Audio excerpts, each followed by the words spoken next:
Bonjour à toutes et à tous, soyez les bienvenus sur ma chaîne. Alors aujourd'hui, je suis ravi de vous retrouver pour vous présenter un coffret qui est sorti l'année dernière en 2020, Insight Tarot, créé par Stanislav Reshetnikov.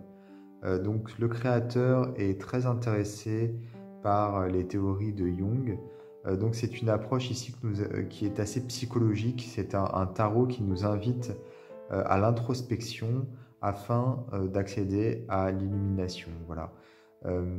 Ce jeu, donc, comme je disais, il est vraiment psychologique. Donc c'est un jeu qui nous appelle à faire un travail sur nous-mêmes. Donc on peut parler de développement personnel ici plus que de divination, même si voilà, comme c'est un tarot, il est tout à fait logique de pouvoir faire de la divination avec.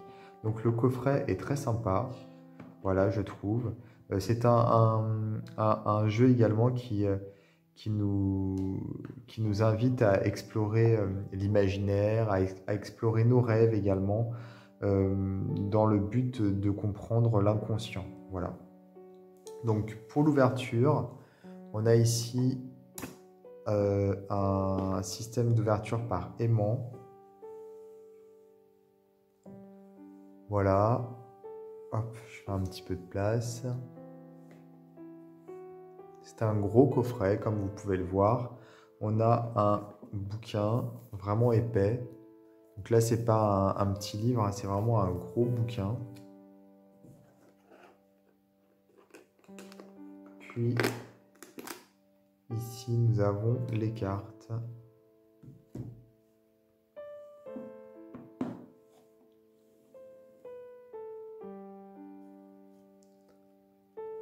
Alors, le livre pour commencer.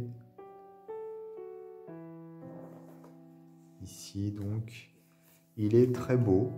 Alors déjà, au niveau de la couverture, on a au niveau du titre comme du relief, en fait. La texture est un petit peu différente à cet endroit-là.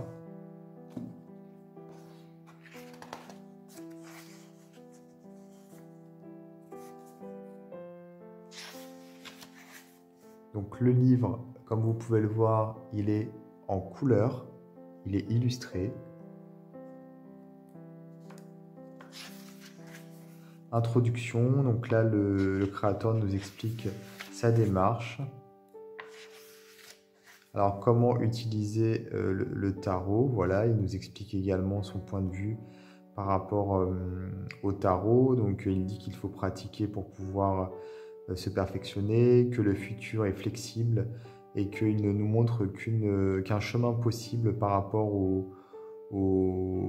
comment dire, aux conditions actuelles.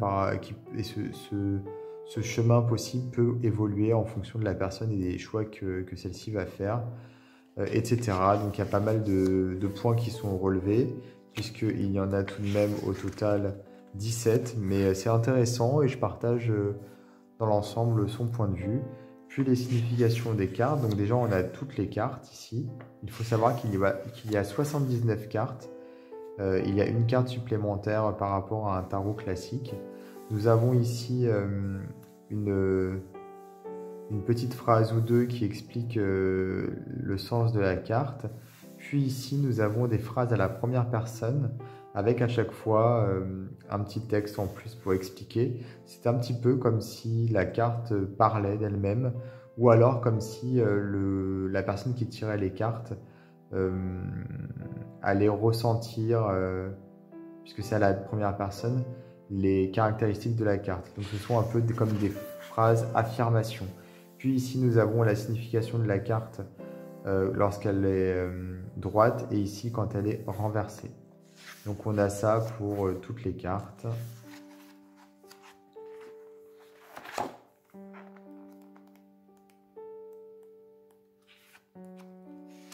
On a la carte supplémentaire, puisqu'il y en a 79, qui est une carte vierge, qui symbolise ici la fatalité quelque part.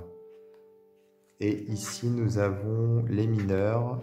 Donc pour les mineurs, on a un petit peu moins de texte, mais quand même, hein, je trouve que c'est assez conséquent. et les cartes de cours, ici, les figures.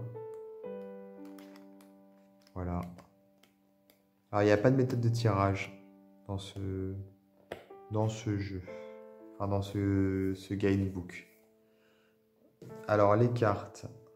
Alors, moi, je les trouve vraiment très très belles. Vraiment.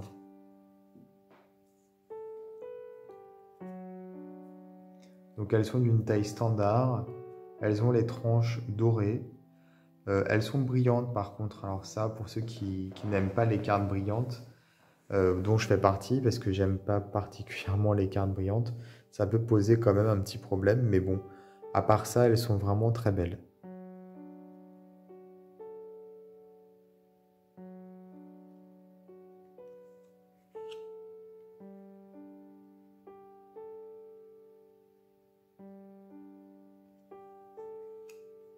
Alors il y a une bordure comme vous pouvez le voir. Moi je la trouve pas trop dérangeante puisqu'il y a des petits symboles, des trucs sympas autour. Donc voilà. Après voilà, c'est un jeu que je trouve effectivement onirique. Très très beau au niveau des illustrations.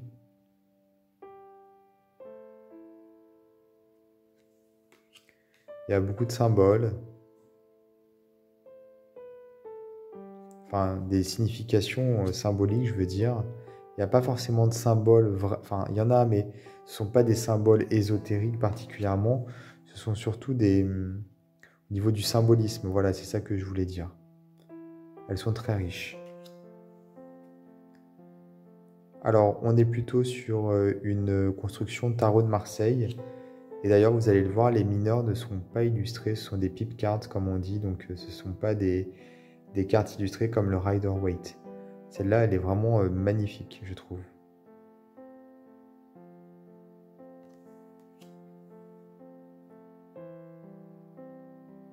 Alors, on ne voit peut-être pas la vidéo, mais il y a des petits personnages qui sont emportés par la roue. Celle-là aussi est très belle, pour le coup, c'est une représentation de la force qui est originale. J'en avais jamais vu une comme ça. Comme si le lion était vraiment au niveau du chakra sacré.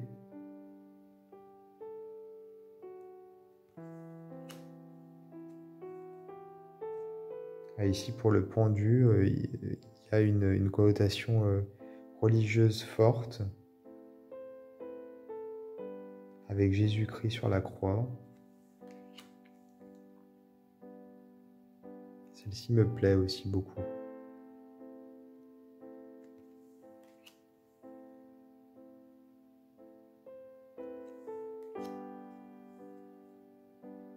Celle-ci, je la trouve très originale également, pour le diable, la manipulation. En fait, les cartes ont été vraiment totalement revisitées par l'artiste et la vision qu'il en a est très belle, je trouve, très poétique. C'est vrai. Elle est assez effrayante cette carte, je trouve, pour la lune, pour le coup.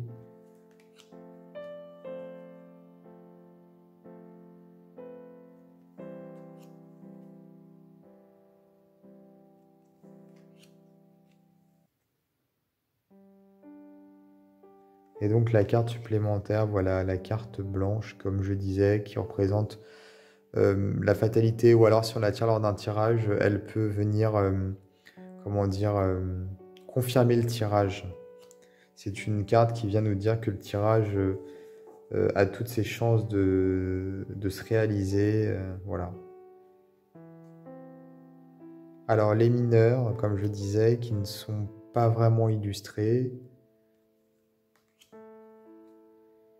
ou du moins, voilà, il n'y a pas les petites scénettes qu'on peut retrouver dans le Rider-Waite-Smith, ou qu'on a dans les majeurs, tout simplement. Bon, elles sont quand même un peu plus originales et un peu plus construites que celles du tarot de Marseille, je trouve. Donc les bâtons, hein, vous l'aurez reconnu.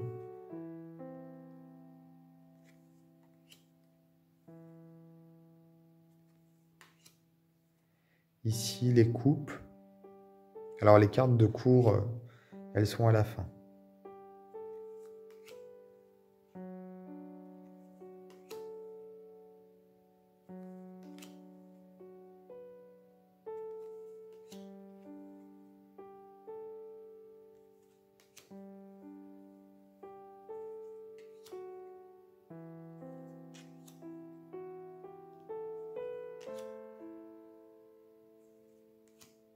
Les épées ici.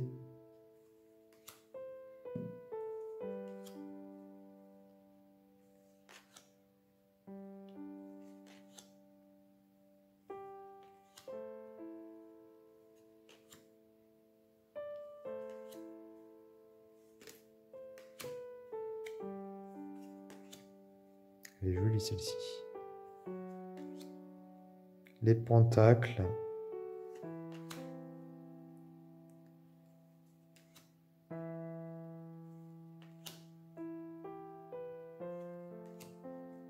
Alors ici, on a le terme de pentacle qui a été choisi par le créateur au lieu de coins pour les deniers, donc par rapport au tarot de Marseille.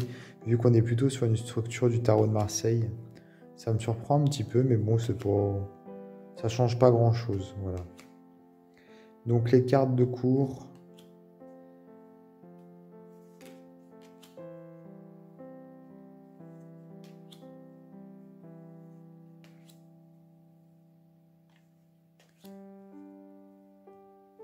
Elles sont toutes regroupées par personnage.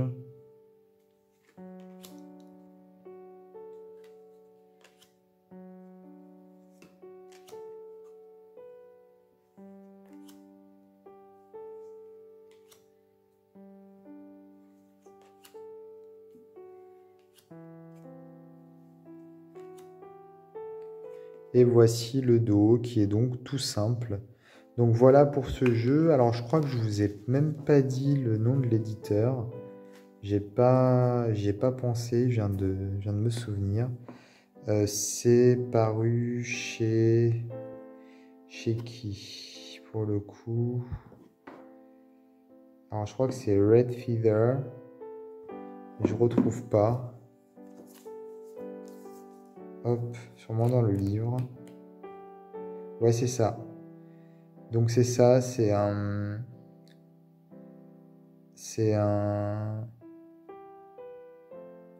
éditeur américain. Voilà. Ouais, c'est ça, en 2020.